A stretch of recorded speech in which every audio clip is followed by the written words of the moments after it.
बिस्मिल्लाहिर्रहमानिर्रहीम। अस्सलाम वालेकुम नाज़रीन, आप यूट्यूब चैनल देख रहे हैं। मैं इमरान खान हूँ। कुछ आम खबरें हैं, लेकिन पहले हम जो भारत और पाकिस्तान के दरमियान कशीदगी चल रही है उस मामले पे बात करते हैं। भारत जो है वो कशीदगी को हवा देना चाहता है, इस वक्त कशीदगी को बढ़ाना चाहता है और उनका मीडिया भी यही कर रहा है, उनकी गवर्नमेंट भी यही कर रही है। उन्होंने कुछ इकदाम भी ऐसे ही किए हैं।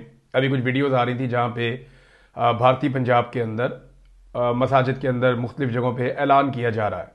वहाँ पे मुख्तलिफ जो स्पीकर हैं, लाउड स्पीकर, उनके ऊपर भी ऐलान किया जा रहा है। और ऐलान ये किया जा रहा है कि जो फौरी तौर पे कटाई है वो मुकम्मल कर ली जाए। यानी वहाँ पे गंदम की कोई कटाई का काम है जो पेंडिंग है, या कोई तूड़ी बनानी है बाद में, वो जो किसान बनाते हैं, तो उन्होंने कहा जिसने तूड़ी बनानी है, जिसने गंदम वगैरह उठानी है, जिसने वहाँ से अपना कुछ उठाना है वो उठा ले। और 2 दिन का टाइम BSF ने दिया है कि फौरी तौर पर, क्योंकि ये जो फेंस लगी हुई है ना, ये इंडिया ने अपने इलाके के अंदर लगाई हुई है।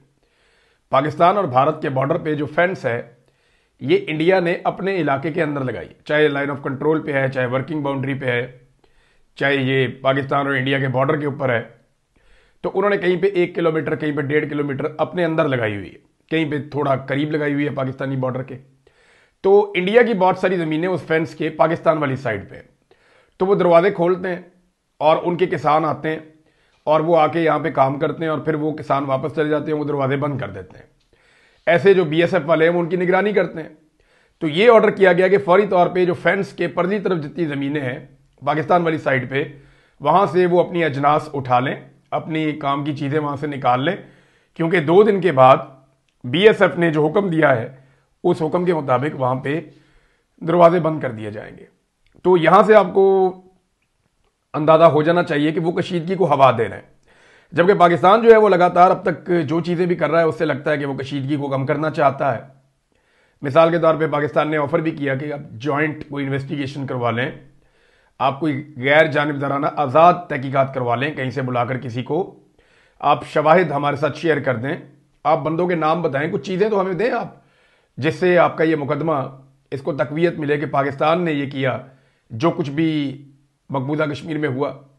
लेकिन भारत उसके ऊपर अभी तक कोई पेशरफ्त नहीं हुई, वो जवाब ही नहीं दे रहा और इस इशू के ऊपर उन्होंने बात ही नहीं की। आजकल वैसे नाज़रीन बहुत सारे लोग जो हैं वो नहरों के और दरियाओं के एक्सपर्ट्स बने हुए हैं। देखिए, अगर भारत की जानिब से पानी रोके जाने का खदशा ना होता या इस मामले पे तहफ़्फ़ुज़ात ना होते, तो फिर आपको कभी भी ये मुआहदा करना ही ना पड़ता जो वर्ल्ड बैंक ने करवाया था, सिंतास का मुआहदा। इस मुआहदे का जो बड़ा बेनिफिशरी है वो पाकिस्तान है। और फिर एक और चीज़ हमें ध्यान में रखनी पड़ेगी कि हर साल ग्लेशियर पिघलता चला जा रहा है और पहाड़ों की साख्त बदल रही है, तो पानी की किल्लत होती जाएगी और ज़रूरत पानी की बढ़ती जाएगी। और पानी कम है, आबादी इस खित्ते की बहुत ज़्यादा बढ़ गई है। लगभग 1 अरब 40 करोड़ इंडियंस कहते हैं कि उनकी तादाद है। पाकिस्तान में लगभग 25 करोड़ लोग रहते हैं, तो ये लगभग 1.25 अरब लोगों के रहने का, उनके बंदोबस्त का मामला है। तो ये ज़मीन इतनी काफ़ी नहीं है, या अजनास जो पैदा होती हैं वो इतनी काफ़ी नहीं है, तो पानी के ऊपर लड़ाई होगी। ये तो एक्सपर्ट्स बड़े लंबे अरसे से कह रहे हैं, लेकिन आज पाकिस्तान के अंदर भी पानी पे लड़ाई चल रही है। पाकिस्तान की मिलिट्री एस्टेब्लिशमेंट ने जो नए मंसूबे शुरू किए कॉर्पोरेट फार्मिंग के, वो पानी को मोड़कर रेगिस्तान की तरफ लेकर जाना चाहते हैं, चोलिस्तान की तरफ। और वहाँ पर उन्होंने बहुत बड़े पैमाने के ऊपर जो है वो शुरू कर दिया, हज़ारों एकड़ के ऊपर वहाँ ज़राअत शुरू कर दी है। लेकिन जो सिंध के लोग हैं वो ये कहते हैं जनाब हमारा पानी आप उधर ले जाएंगे तो दरिया सिंध खुश्क हो जाएगा, तो हमारी नहरों में पानी नहीं आएगा, तो हम खेती बाड़ी कैसे करेंगे? ये भी बड़ा सवाल है। अब पाकिस्तान के अंदर भी ये पंगा पड़ा हुआ है। मैं इसके ऊपर फर्दर कुछ खबरें हैं मेरे साथ, मैं आपको शेयर करूंगा।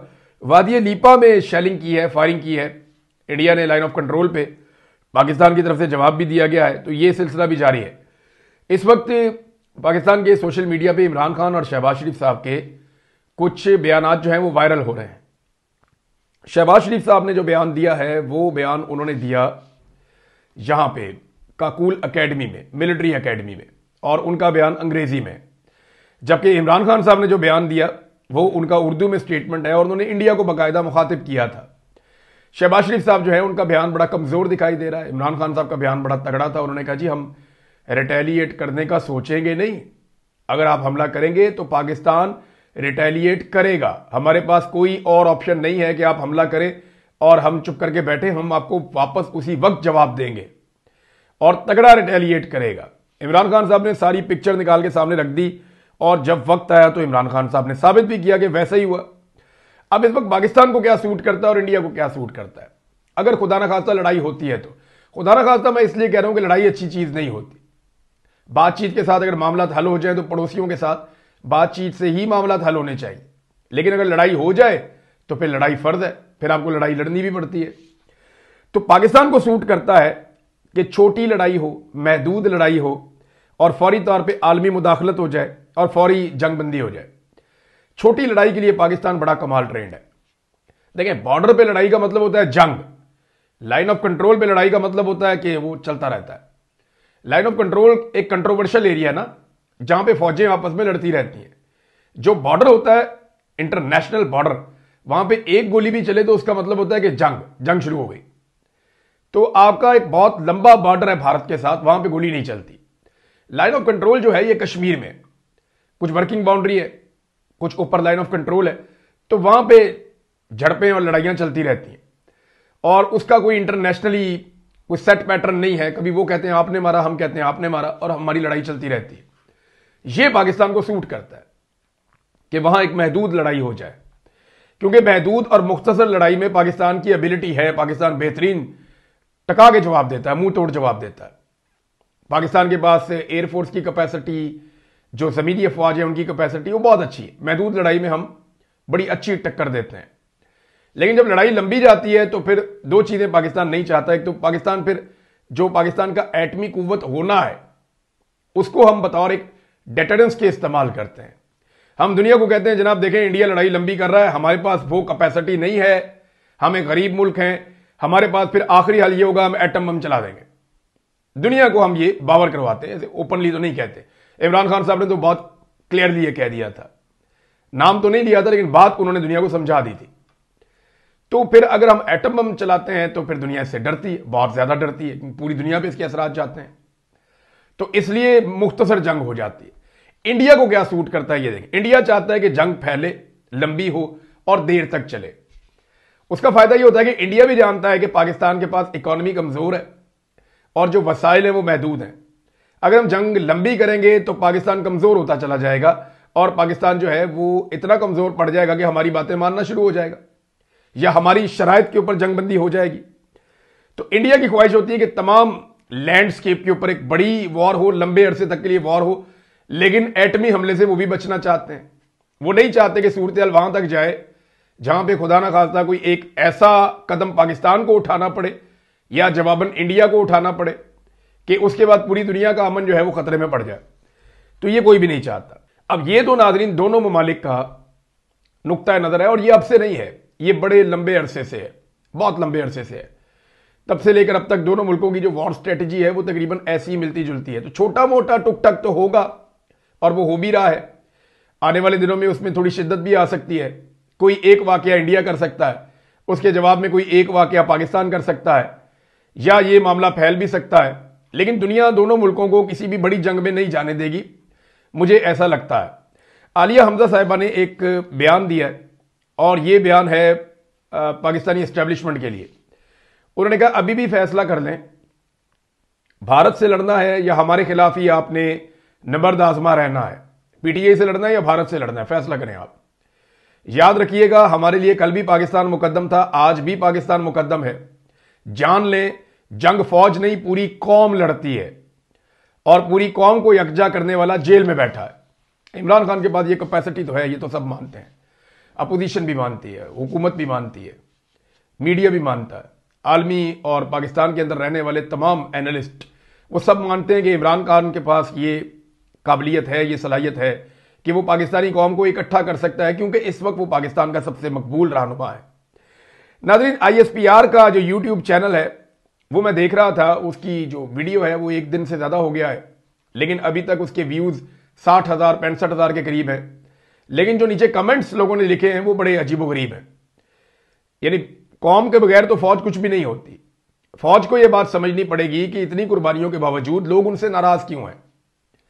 फौज ने कुर्बानियां दी हैं, लोग उनकी बहुत इज्जत करते हैं, उनकी कुर्बानियों की बहुत कदर करते हैं। मैं जाती तौर पे बहुत सारे ऑपरेशंस कवर कर चुका हूं, मैं जाती तौर पे फौज को कुर्बानियां देते हुए देख चुका हूं। मैंने बहुत सारे बॉर्डर्स, बहुत सारे एरियाज, बहुत सारे मुश्किल इलाके जो हैं जाकर विजिट किए, वहां पे कवरेजेस की हैं। मैं अच्छी तरह जानता हूं कि फौज कितनी सख्त ड्यूटी करती है, लेकिन इसके बावजूद ये कौम आपसे नाराज क्यों है? ये कौम आपसे नाराज है इसलिए कि आपकी जो सरबराह है या फौज की जो मिलिट्री एस्टेब्लिशमेंट है, वो जो फैसले कर रही है वो अवामी फैसलों में मुदाखलत कर रही, वो अवामी मंशा के खिलाफ फैसले कर रहे हैं, वो अपने हुदूद से तजावुज कर रहे हैं, वो आईने पाकिस्तान को तोड़ रहे हैं, ना वक्त पे इलेक्शन करवाते हैं और इलेक्शन में धांधली करवाते हैं, जाली फार्म 47 के ऊपर लाकर हुकूमत बनाते हैं, एजेंसियां लोगों को जबरी तौर पे लापता कर रही हैं। अब क्योंकि अवेयरनेस इतनी फैल गई है, मुल्क का सबसे जो मकबूल लीडर है उसको जेल के अंदर बंद रखा हुआ है, उसके और उसकी बीवी के ऊपर भोंडे तरीन मुकदमात बना दी, और ये सारा कुछ मिलिट्री एस्टेब्लिशमेंट ने किया है। तो ये जो जुल्म और बर्बरियत हुई है, इंसानी हकूक की पामालियां हुई हैं, इसकी वजह से पाकिस्तानी अवाम, पाकिस्तानी मिलिट्री एस्टेब्लिशमेंट की पॉलिसीज की वजह से इदारे से दूर हो गई, फौज से दूर हो गई और फासले बहुत बढ़ गए हैं, वो नजर आ रहे हैं। अगर आप कमेंट्स पढ़ें, बल्कि मैं मशवरा दूंगा ISPR में जो हमारे दोस्त काम करते हैं कि वो नीचे कमेंट्स पढ़ें, लोग क्या कह रहे हैं। लोग कह रहे हैं जी नगमों से लड़ाइयाँ नहीं लड़ी जाती, बहुत सारी फौजें दुनिया में हैं जो नगमे नहीं बनाती, जो ड्रामे और फिल्में नहीं बनाती, इसके बावजूद उन्होंने बड़ी फतूहात की हैं, बड़ी कुर्बानियाँ दी हैं, बड़ी उन्होंने लड़ाइयाँ लड़ी हैं। तो आप ये नगमे क्यों बनाते हैं, ड्रामे और फिल्में क्यों प्रोड्यूस करते हैं? क्या ये आपका काम है? लोग बार बार अब ये चीजें पूछ रहे हैं। माजी में कभी लोगों ने ये बातें पूछी नहीं थी। लोग पाकिस्तान की जो माशिरत उलूम की किताब है उसके ऊपर भी सवाल उठा रहे हैं। तो ये अब सूरत हाल तो ये आलिया हमदा ठीक कह रही है कि इमरान खान साहब से माफी मांगे और उन्हें मौका दें पाकिस्तान की खातिर, ताकि वो पाकिस्तानियों को भी इकट्ठा करें और आलमी सतह पे भी पाकिस्तान का मुकदमा लड़ें, क्योंकि अभी तक कोई भी आलमी सतह पे पाकिस्तान का मुकदमा नहीं लड़ सका। इसहाक डार साहब अपना मुकदमा नहीं लड़ सके आज तक, वो क्या लड़ेंगे? ख्वाजा आसिफ जो अपनी सीट का दिफा नहीं कर पा रहे 2013 से लेकर आज तक 12 साल हो गए हैं, वो पाकिस्तान का दिफा क्या करेंगे? तो ये मुमकिन नहीं है। सारी हारी हुई शक्लें लाकर आपने बिठा दी हैं और आप कह रहे हैं कि हम इंडिया से जीतेंगे बयानिए की लड़ाई। ऐसे नहीं जीतेंगे। ख्वाजा आसिफ ने तो इंडिया को वो हाफ वॉली दी है कि इंडियंस रोजाना उसके ऊपर छक्के मार रहे हैं। नाजरीन, एक और भारतीय जो इंतहा पसंद हैं उन्होंने हमला किया है पाकिस्तानी हाई कमीशन लंदन की इमारत के ऊपर मुबैना तौर पे, और ये डॉन अखबार ने इस खबर को छापा है कि पाकिस्तानी हाई कमीशन पर भारतीय इंतहा पसंदों का हमला, इमारत के शीशे तोड़ दिए। इससे पहले पुलिस ने जो है वो 4 बंदे गिरफ्तार भी किए थे मुबैना तौर पे, जिन्होंने वहां पे कुछ ऐसी हरकत की थी जो कानून के जुमरे में यहां पे ठीक नहीं होगी बरतानिया में। बहरहाल वहां पे कुछ लोग गिरफ्तार भी हुए थे, ये भी इतला आई थी। लेकिन भारतीय इंतहा पसंदों ने यह भी किया, बॉर्डर को बंद करने का भी कह रहे हैं कि जनाब हम दरवाजे बंद करने जा रहे हैं। ऐसा लगता है कि एक लड़ाई की तैयारी इंडिया कर रहा है। महदूद लड़ाई, छोटी लड़ाई, मुख्तसर लड़ाई पाकिस्तान को सूट करती है, लेकिन इंडिया चाहेगा कि वो अपनी मर्जी की लड़ाई लड़े। पाकिस्तान चाहेगा कि लड़ाई हो ही ना, अगर हो तो बिल्कुल एक आधा छोटा मोटा मार्का हो जाए, इससे कुछ थोड़ा बहुत फायदा भी हो जाएगा।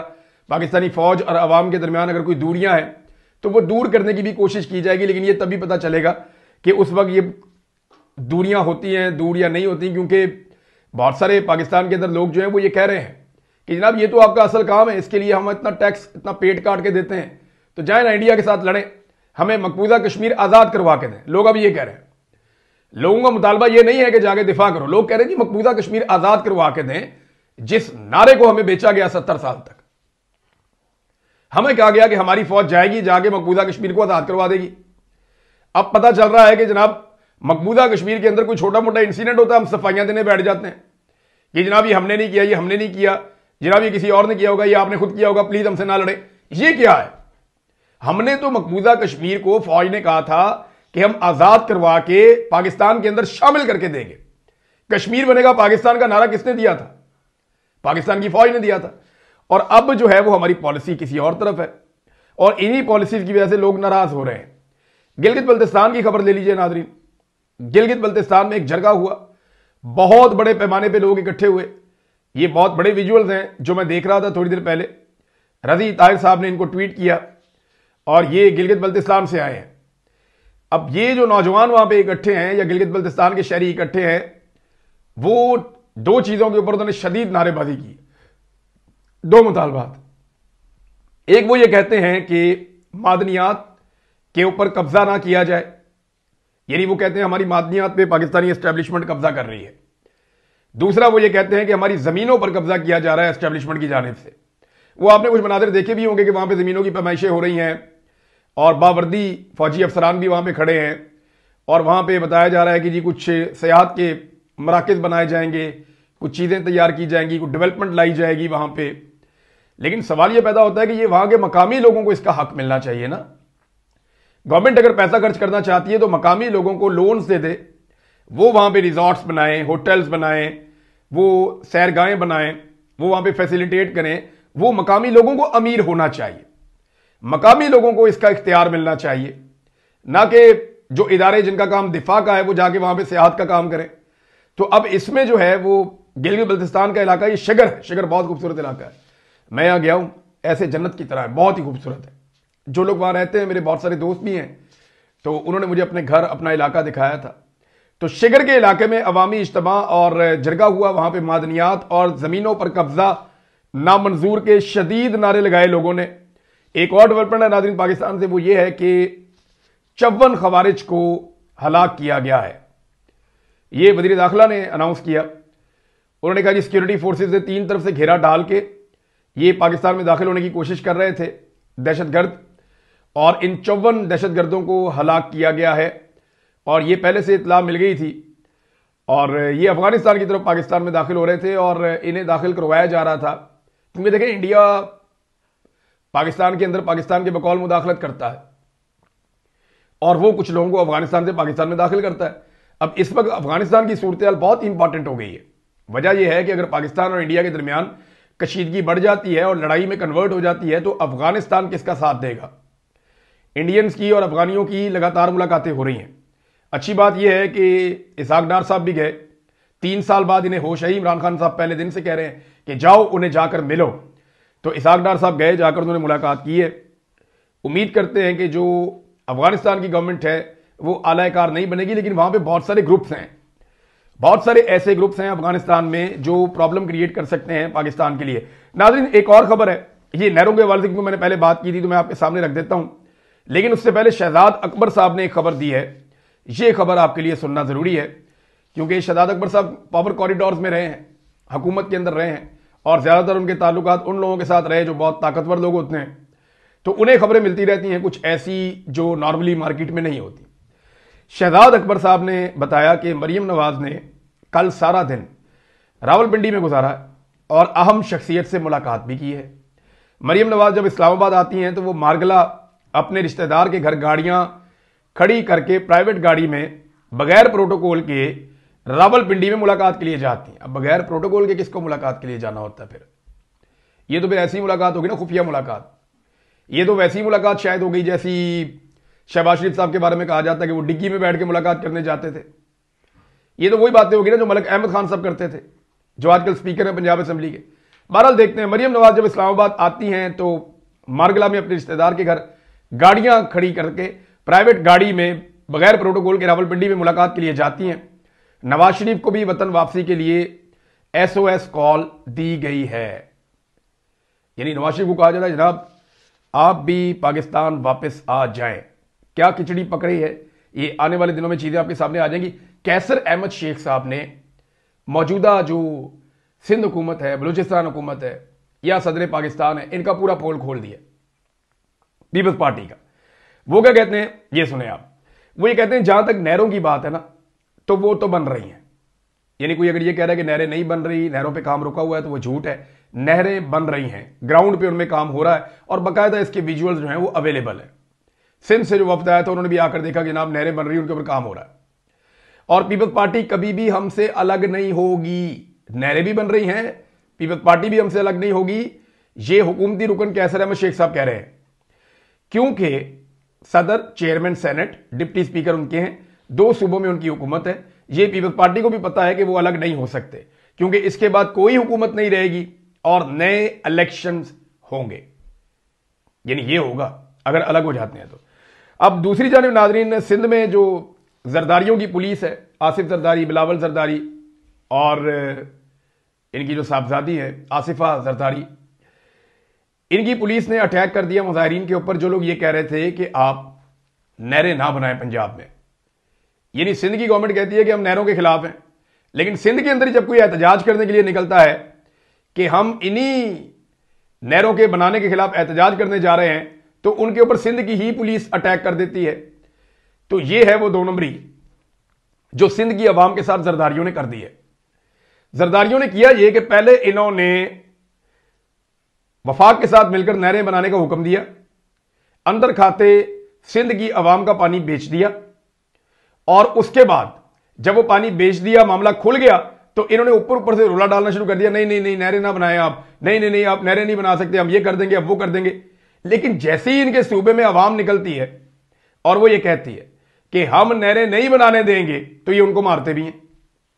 अभी आज दो विजुअल्स बड़े खौफनाक नजर आए। एक में तो पुलिस को लोगों ने बहुत मारा है आगे से, वकला कई जख्मी हुए हैं, और उन वकीलों को जख्मी करके गाड़ियों में भरकर पुलिस लेकर जा रही है, उनको टॉर्चर किया जा रहा है। वकीलों के धरने के ऊपर बहुत बदतरीन तशद्दुद किया गया। उसके बाद जो सिंध की आवाम है उनके ऊपर पुलिस ने क्रैकडाउन किया, जो एहतजाज कर रहे थे। फिर आगे से लोगों ने भी क्रैकडाउन किया पुलिस के ऊपर। पुलिस वाले जो है वो वहां से भागे हैं बहुत मुश्किल से अपनी जान बचाकर। वो बाकायदा पूरा विजुअल मौजूद है, लोगों ने फेंटी लगाई, पुलिस को गाड़ियां तोड़ दी। तो इस वक्त आसिफ जरदारी और जरदारी फैमिली वर्सेस सिंध के अवाम वाली सूरत हाल पैदा हो चुकी है। जाली फार्म 47 जब तक इनको मिलता रहेगा तब तक तो इनका गुजारा चलेगा, लेकिन जब भी कभी सिंध के अंदर गैर जानिबदार इलेक्शन हुआ तो इंटीरियर सिंध की जमातें और पाकिस्तान तहरीक इंसाफ जरदारियों को उखाड़ के वहां फेंक देंगे कि ये सोच भी नहीं सकते। ये ग्राउंड रियलिटी है। मैं सिंध में गया हूं, मैंने ग्राउंड पे देखा है, लोगों से बात करता हूं रोजाना की बुनियाद पे। वहां जो सहाफी हैं छोटे छोटे गांव में, इलाकों में, वो कहते हैं जी लोग बदजन हो गए, लोग कहते हैं मेरी शक्लें नहीं अब देखना चाहते। तो ये है सोशल मीडिया की ताकत, क्योंकि सिंध में भी अब हर आदमी के हाथ में कुछ और है या नहीं, एक स्मार्टफोन जरूर है। अब तक के लिए इतनी, अपना ख्याल रखिएगा, अपने चैनल का भी। अल्लाह हाफिज।